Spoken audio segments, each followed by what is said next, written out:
Namco. Just by saying that name, you probably have many games flooding into your head.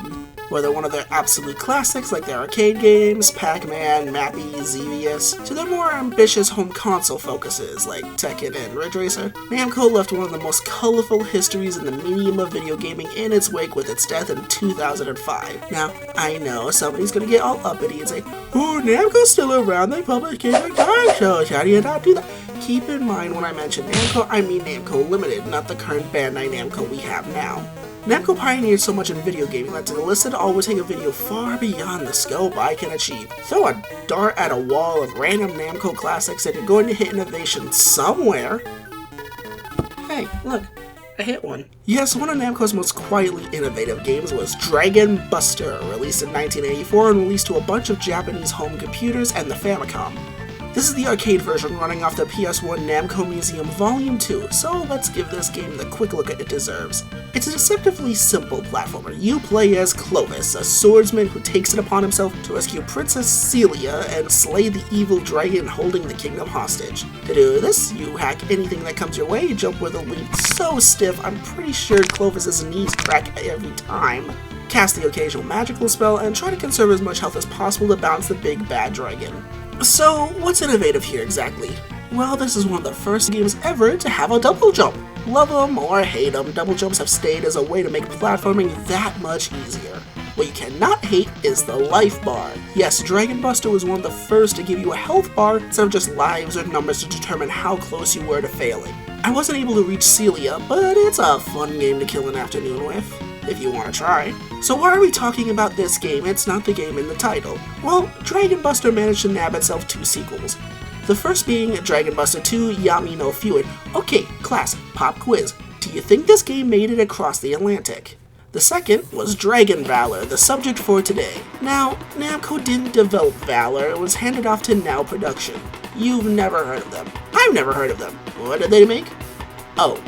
So the company veers wildly all over the gaming landscape. When they weren't making ports of obscure Japanese-only arcade games and sequels to games nobody was busting for, they handle all the home console Splatterhouse games. When they weren't busy making DDR games for the Game Boy, they were busy making sure Klonoa's flame didn't die out. And oh yeah, they made Katamari Damacy. And you know what? If that's your main legacy on the planet, we are very proud of you. Yes, we are. They're still around today as they were the ones to help make that awesome Pac-Man World remake and help with both Pac-Man Museum and Deadly Premonition 2. You telling me Pac-Man and Francis York Morgan are college roomies? Dragon Valor came and went without a splash. The game got middling reviews and was quickly washed away by the rivers of time. Well, I managed to catch a glimpse on this on a Game Sack episode, free shout out. I was enraptured by what I saw. So excited I was to try it, I knew immediately it was going to be an episode on this channel. So without further ado, let us step into the kingdom of Raxis. The game opens on quite the awesome FMV intro. I mean, Clovis looks a little emaciated, but the cinematography, the action, and the music all got my attention immediately. Even if there are more dragons here than there are in the game, this is a hell of an intro. No story context though.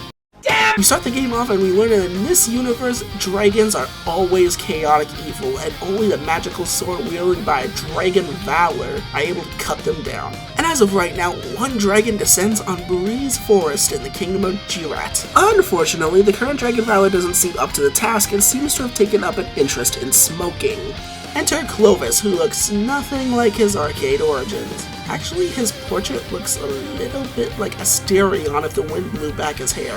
Clovis is returning from doing something and comes across his sister Elena burning alive. He can't save either of the burning victims, but righteously pissed off as he should be. He notices the Dragon Valor sword nearby, and thus he takes up the blade and chases right after the dragon, and thus the tutorial begins. Before we take control of Clovis, we're slapped in the face by this awesome soundtrack! It's very power rock or industrial rock with a heavy focus on synths, and the tracks manage to perfectly capture the mood of the area you're in, whether you're blitzing through a forest to chase down after a mighty dragon,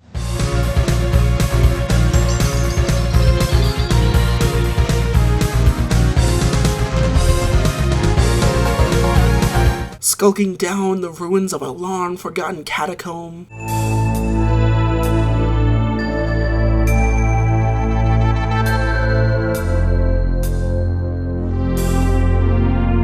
talking to the love of your life.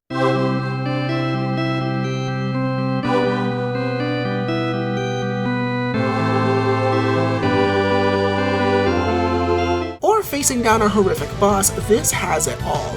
The music really reminds me of what Ys would do around the time of Ys Origins, and you know the soundtrack of it is high praise if I'm comparing it to Ys. Now, is it as good as Ys, or even one of the PS1's best?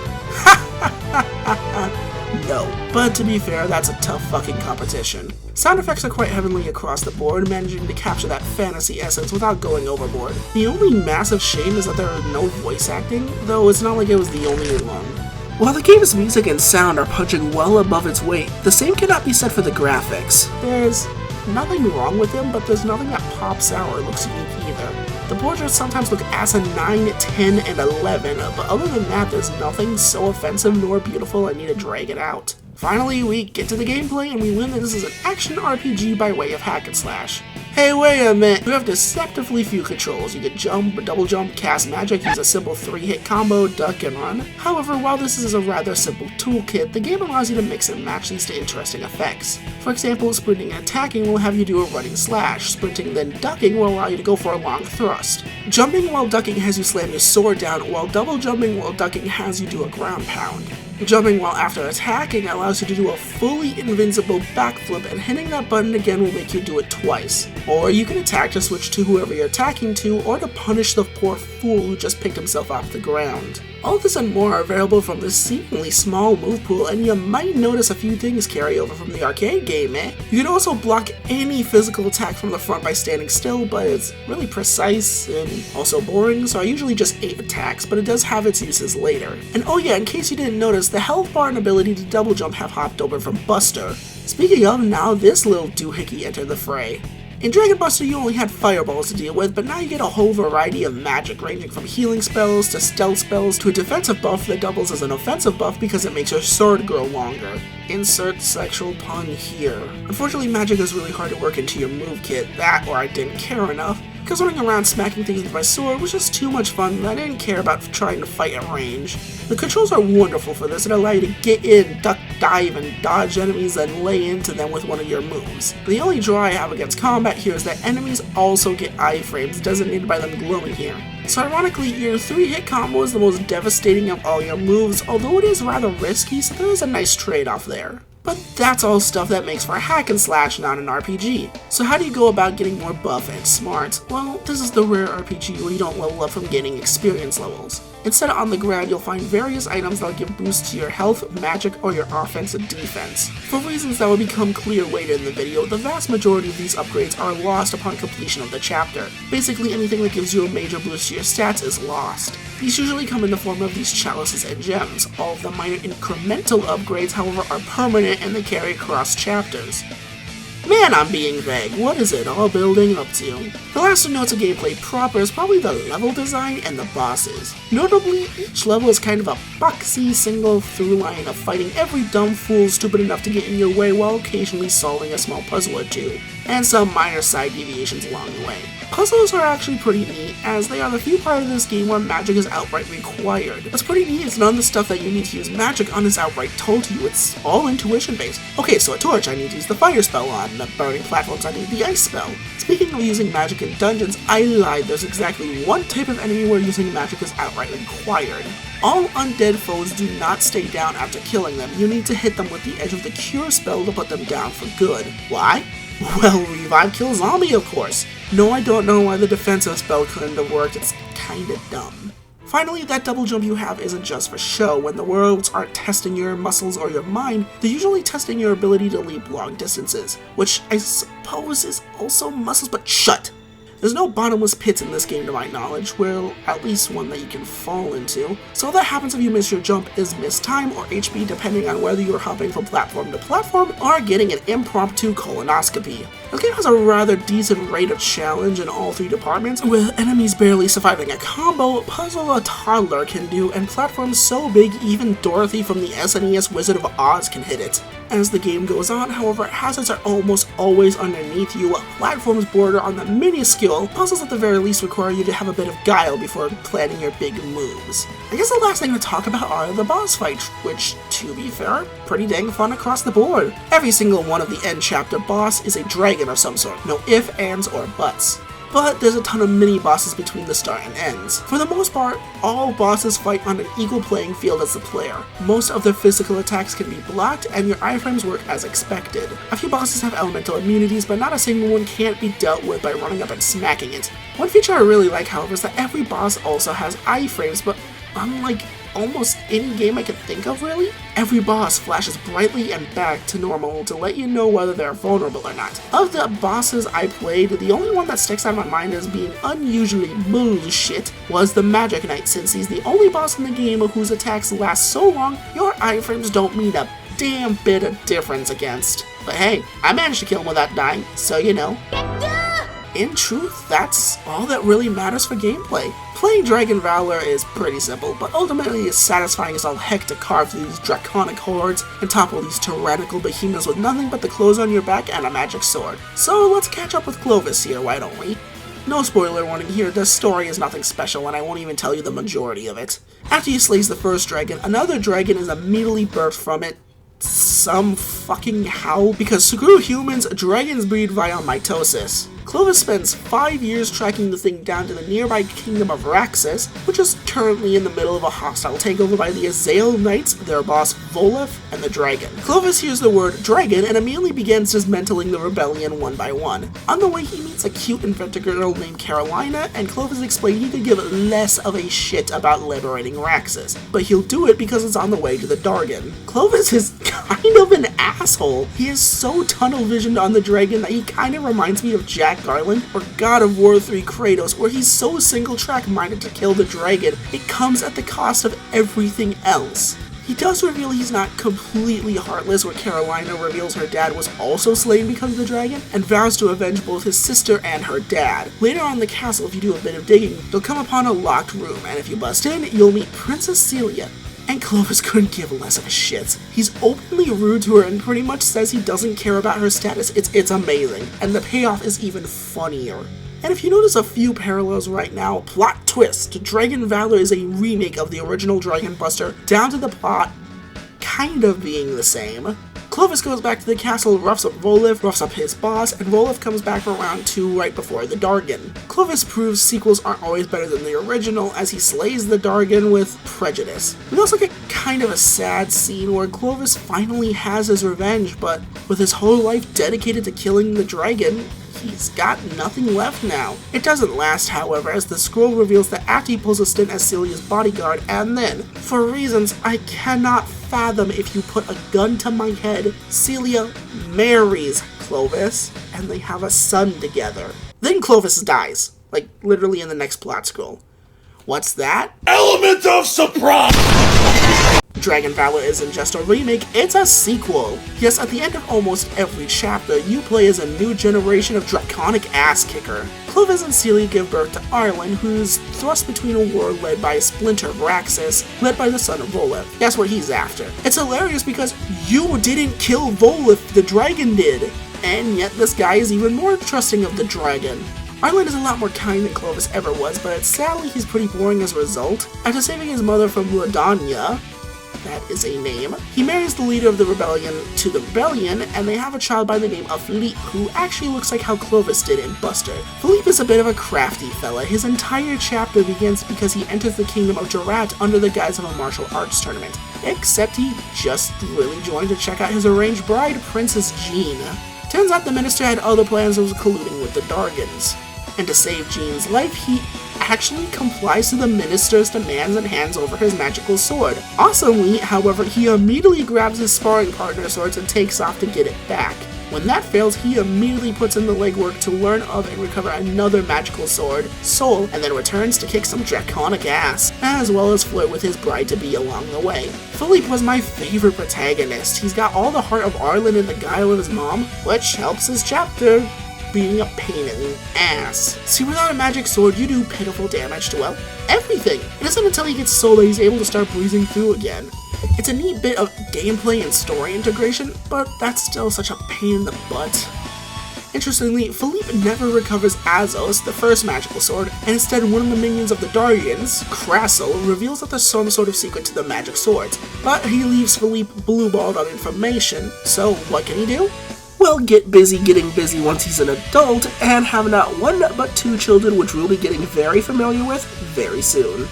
Anna is up next, and it's such a shame the first female dragon Valor on the list is in this chapter, because it's the worst. Her entire chapter is based off the fact that she's trying to find another magical sword. Well, she fails, her charge is killed, and the rest of the story is a revenge quest.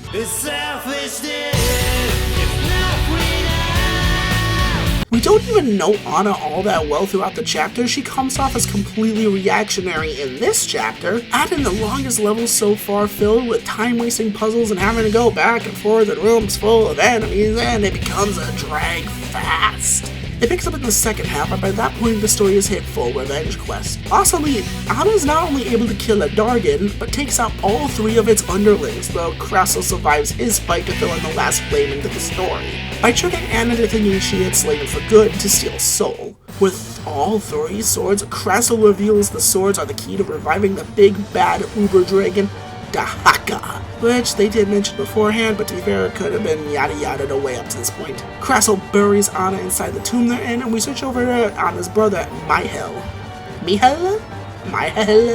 Mihail is a spineless coward who wants nothing to do with this whole Dargan business. Anna was clearly the preferred child because she's the one who got all the items passed down since Clovis. And a neat bit of story integration, that means Mihail doesn't start with any items and no magic sword.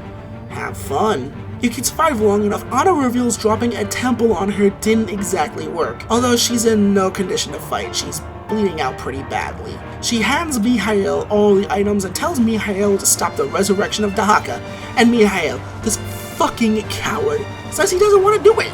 He only wants to do it because of the love of his sister. Actually, that's something they're very keen on repeating. He loves his sister. He's only doing this because of his sister. He wants revenge for his sister. I'm gonna go on a limb here and hope the incest subtext was a translation issue. That's a phrase that's gonna get put on my TV tropes page, isn't it? Along the way to Dahaka, Mihail manages to find a lone guardian who claims to be Ignis, the ultimate magic sword, made as a last resort just in case the three magic swords manage to revive Dahaka. And I fucking believe it, because at first it doesn't seem all that impressive, but without a doubt has the highest strength to upgrade ratio in the game. After the very aptly named Dungeons of Eternity, Mihail finally cuts down Crassel, but good this time, and manages to arrive just as Dahaka is summoned. Dahaka tries to pull some mind control stuff, but heroic willpower prevails, and Dahaka is slain just as he's resurrected. Mihail gets a nice walk home before Anna is brought back to him. The incest subtext gets laid on thick, but if you're gonna look me in the eyes and tell me an ending where a brother carries his wounded sister into town via victory piggyback ride isn't cute as all hell, I don't want to talk to you. And that is the end of Dragon Valor. But roll the way back to what I said about Princess Celia. Well, you kind of need to go out of your way to find her. What if you ignore her or just don't open her door? Well, instead Clovis marries Carolina instead. Yep, not only do you have generations of ass kickers, but depending on your choices here, as well as a decision in Chapter 2, you can have up to 3 whole generations of badasses in the war against the Dargans, meaning up to 3 possible endings. There's even an ending where Mihail and Anna's positions are swapped, though the brakes on this roller coaster don't stop for nothing.